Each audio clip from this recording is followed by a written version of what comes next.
अपना सहमत देता हूं। धन्यवाद। धन्यवाद। माननीय सदस्य श्री जगदम्बिका पाल जी।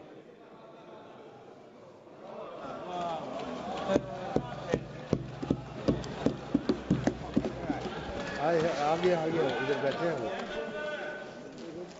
सभापति महोदय, मैं आपका अत्यंत आभारी हूं कि आपने मुझे इस महत्वपूर्ण Waqf amendment bill 2024 as reported by the joint parliamentary committee के सपोर्ट में दिया है। ये मेरा सौभाग्य है कि इस जॉइंट पार्लियामेंट्री कमेटी का मैं चेयरमैन बना। इसके लिए निश्चित तौर से मैं आभार व्यक्त करूंगा अपनी पार्टी का और प्रधानमंत्री मोदी जी का, गृहमंत्री जी का, कि एक बड़ी जिम्मेदारी दी।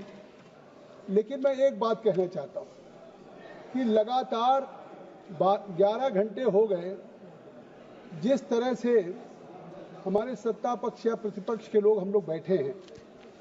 आखिर इस बिल के बारे में इस सरकार ने, अगर जब बिल को इंट्रोड्यूस किया था किरण रिजिजू जी ने, संसदीय कार्य मंत्री ने, अगर इस सरकार की मंशा होती कि हम जो 44 अमेंडमेंट लेकर के आए हैं उसी बिल को एज इट इज पास कराना है, तो निश्चित तौर से लोकसभा में भी बहुमत है, राज्यसभा में भी बहुमत है, सीधे उस बिल को हम पास करा सकते थे।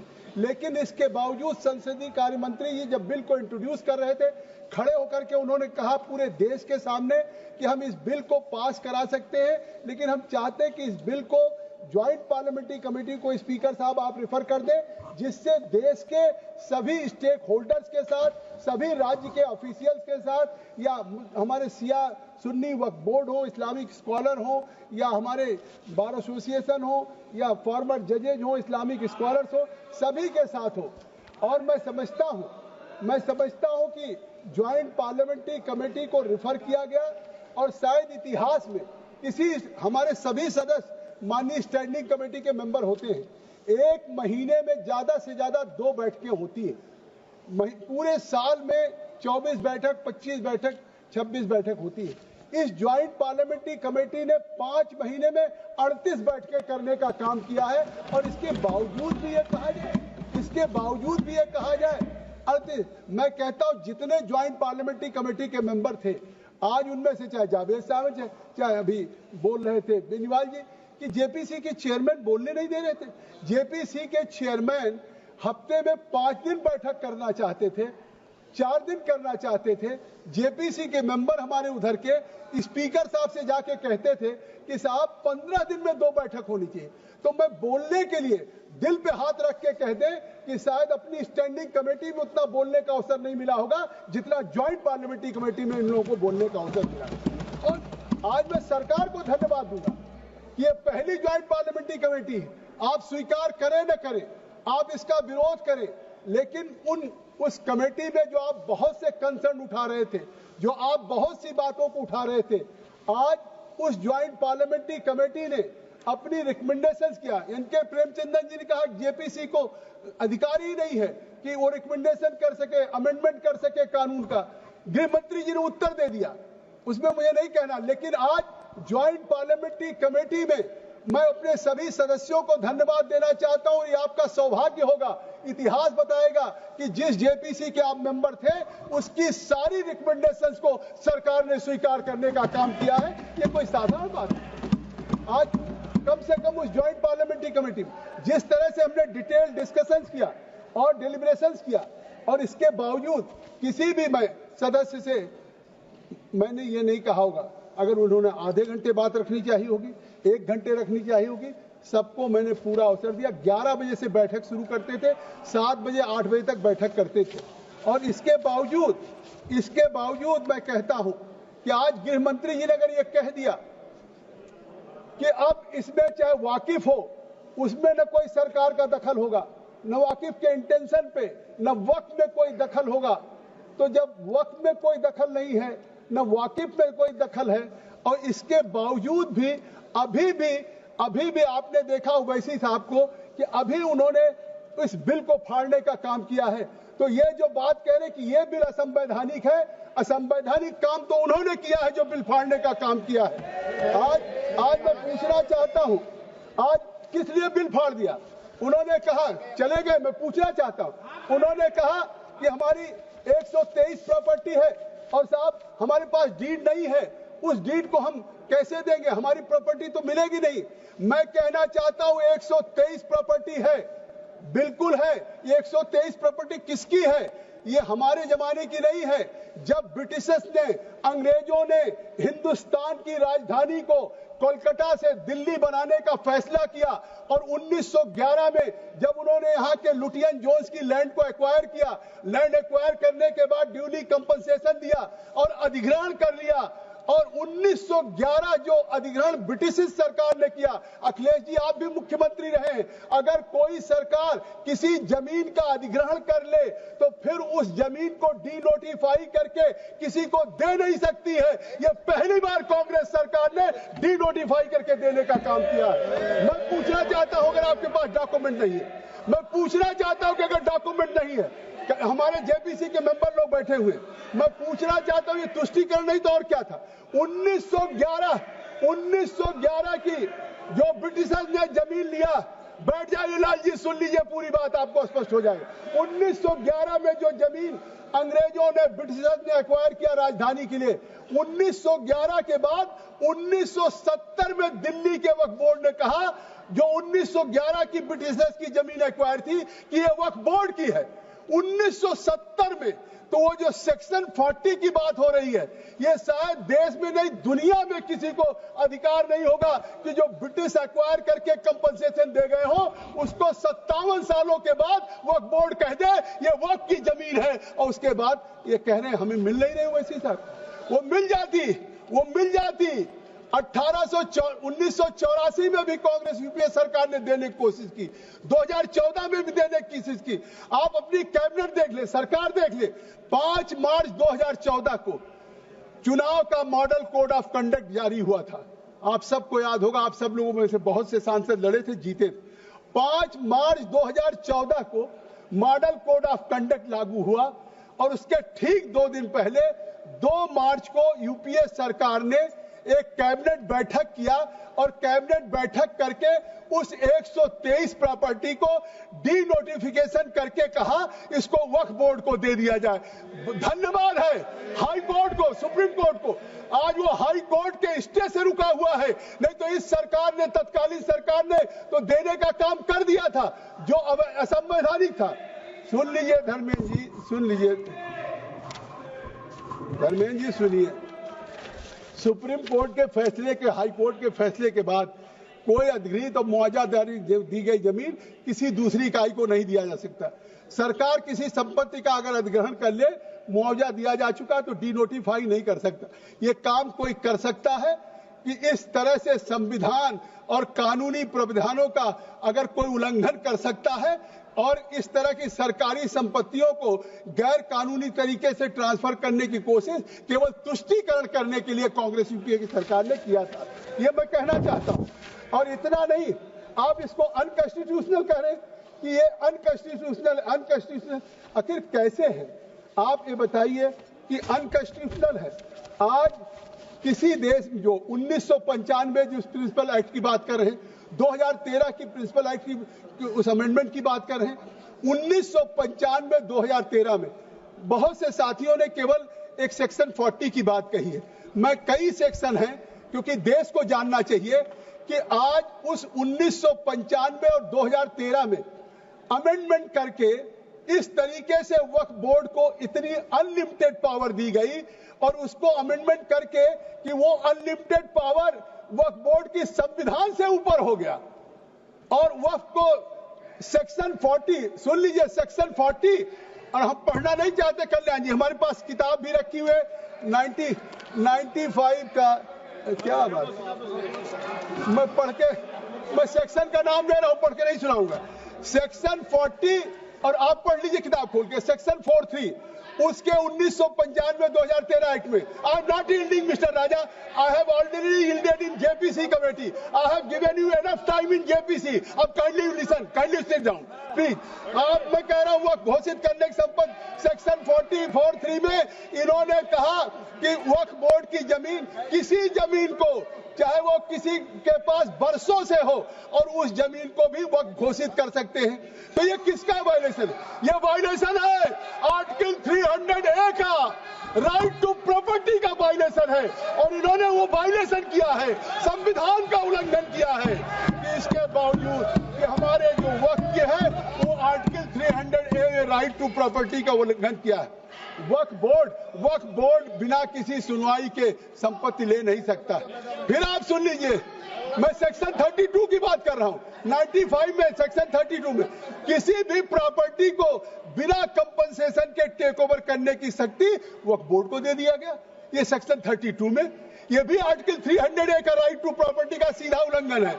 फिर वक्फ बोर्ड पे कोई रेवेन्यू डिपार्टमेंट का कंट्रोल नहीं रहेगा, ये सेक्शन 28, सेक्शन 29 में 1995 अब मतलब वक्फ की जो संपत्तियां होंगी वो उन संपत्तियों पे न रेवेन्यू डिपार्टमेंट का न कोई सरकारी संस्था का नियंत्रण रहेगा। इस तरह की असीमित पावर दे दिया।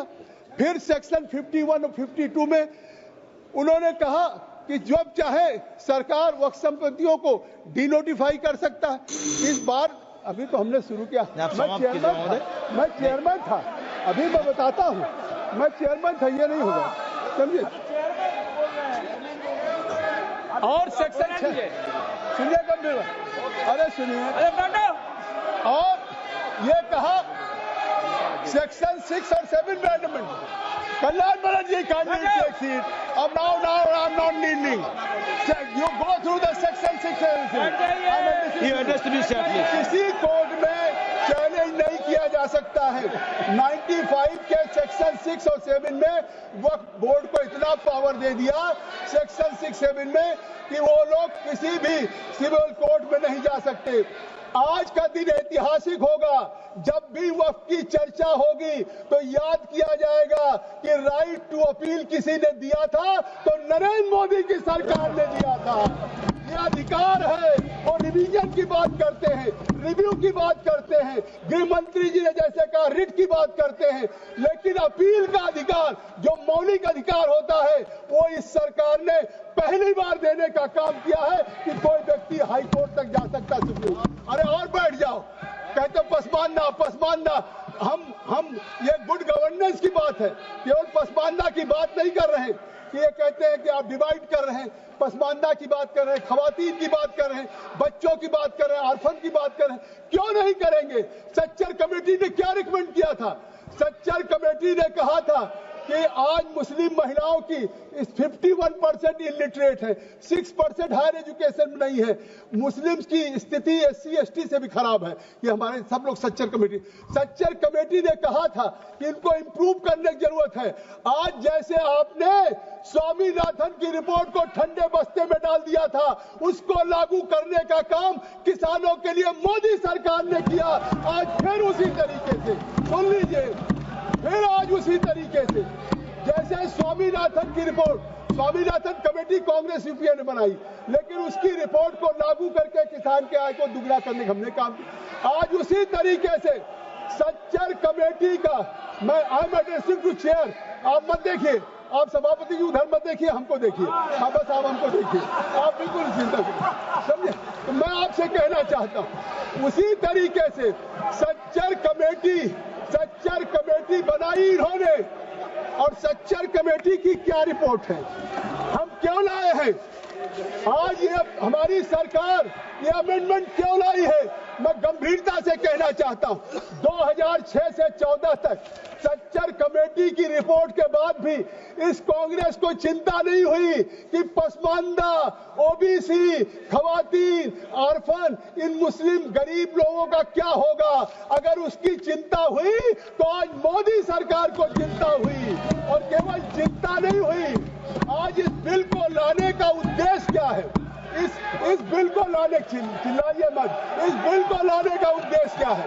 इस बिल को लाने का उद्देश्य सच्चर कमेटी जो 2006 की रिपोर्ट थी उसके साथ, सच्चर के साथ नहीं, हमने सच्चर कमेटी की रिपोर्ट लिया, फिर नेशनल सैंपल सर्वे NSSO की रिपोर्ट है, फिर ऑल इंडिया हायर एजुकेशन सर्वे की रिपोर्ट है, फिर नेशनल फैमिली हेल्थ सर्वे की रिपोर्ट। कुछ ज्ञान बढ़ा लो, अपना ज्ञान बढ़ाओ। नेशनल फैमिली हेल्थ सर्वे की रिपोर्ट है, NFHS 2019-21। ये सारी रिपोर्ट के आधार पे ये मोदी सरकार के तीसरे कार्यकाल, अरे 2 मिनट सुनिए, मोदी सरकार के तीसरे कार्यकाल का सबसे महत्वपूर्ण विधेयक है ये संशोधन का, जिसमें कि आज उन पसमानदा को होगा। मैं आपसे कहना चाहता हूं कि आज ये जो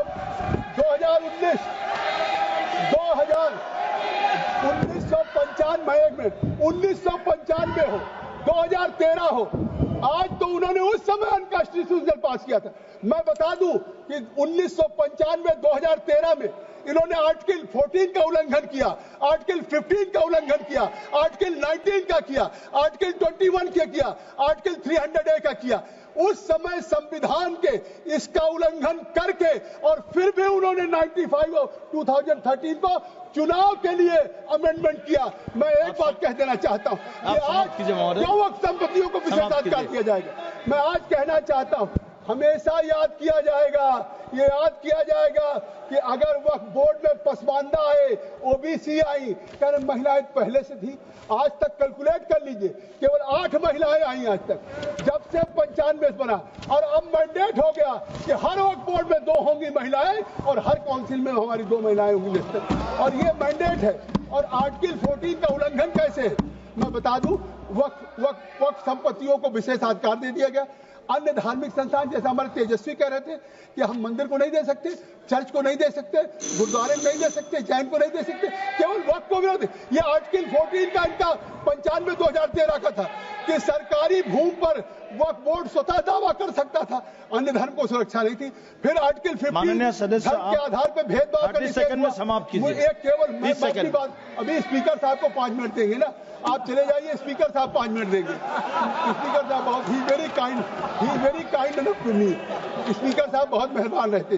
तो मैं अभी शुरू कर रहा था आपके आने पे कि आज ये जो 1995 और 2013 है वो अनकॉन्स्टिट्यूशनल था, और मैं कहना चाहता हूं कि अगर आज ये सरकार आर्टिकल 14, 15, 19 और राइट टू प्रॉपर्टी का जो उस समय उल्लंघन करके और कांग्रेस UPA सरकार में उस तरह का लॉ वक्फ को बना करके किसी संपत्ति को वक्फ घोषित कर दिया जाए, आज उसको ठीक करके एक संविधान संशोधन पर कानून बनाने का काम मोदी सरकार कर रही है। और जिस तरीके से मैं आपसे कहना चाहता हूं कि आज जिस तरीके का है, आज ये कहते हैं, अभी उवैसी साहब कह रहे थे कि ये प्योरली, 1 मिनट में बात खत्म करूंगा, प्योरली रिलीजियस बॉडी है। कई केसेस का उदाहरण लोन दिया। मैं कहना चाहता हूं सच्चर कमेटी की क्या सिफारिश है? क्या सच्चर कमेटी जिसकी दुहाई, मैं एक बात, सच्चर कमेटी ने कहा था, सच्चर कमेटी की संस्तुति है कि वक्फ बोर्ड में नॉन मुस्लिम रखे जाए, वो हम सच्चर कमेटी की रिपोर्ट को लागू करने का काम करें। ये सच्चर कमेटी की रिपोर्ट है कि आज पसमानदा हो, गरीब हो, आपको क्या मालूम है? तो आज हम सच्चर कमेटी की उस रिपोर्ट को लागू कर रहे हैं। उसकी आय को शिक्षा, स्वास्थ्य, रोजगार के लिए वक्फ बोर्ड के भ्रष्टाचार के सब गृह मंत्री जी कह चुके हैं। लेकिन मैं आज कहना चाहता हूं कि आखिर वक्फ बोर्ड का फायदा क्या है? 2019-20 में वामसी पोर्टल से कह रहा हूं कि उस समय 166 करोड़ था और आज घट के 14 करोड़ 9.92 लाख। आज वक्फ बोर्ड तनख्वाह नहीं दे सकती है। तो अगर CAG के द्वारा नियुक्त किए हुए अगर ऑडिट होगा तो उसका फायदा किसको मिलेगा? गरीब मुसलमानों को मिलेगा, आम मुसलमानों को मिलेगा, पसमानदा को मिलेगा। इसलिए मैं कहना चाहता हूं, और इसलिए मैं कहना चाहता हूं आज जिस तरीके से हमारा ये हुआ है, मैं धन्यवाद दूंगा कि हमारी सरकार ने इस वक्फ की कमेटी की मेहनत से 6 महीने में जो रिपोर्ट दिया, उस रिपोर्ट को लागू करके एक नए सुशासन में आज भारत के इस लागू करके देश के पसमानदा आम गरीबों को फायदा। बहुत बहुत माननीय मंत्री जी।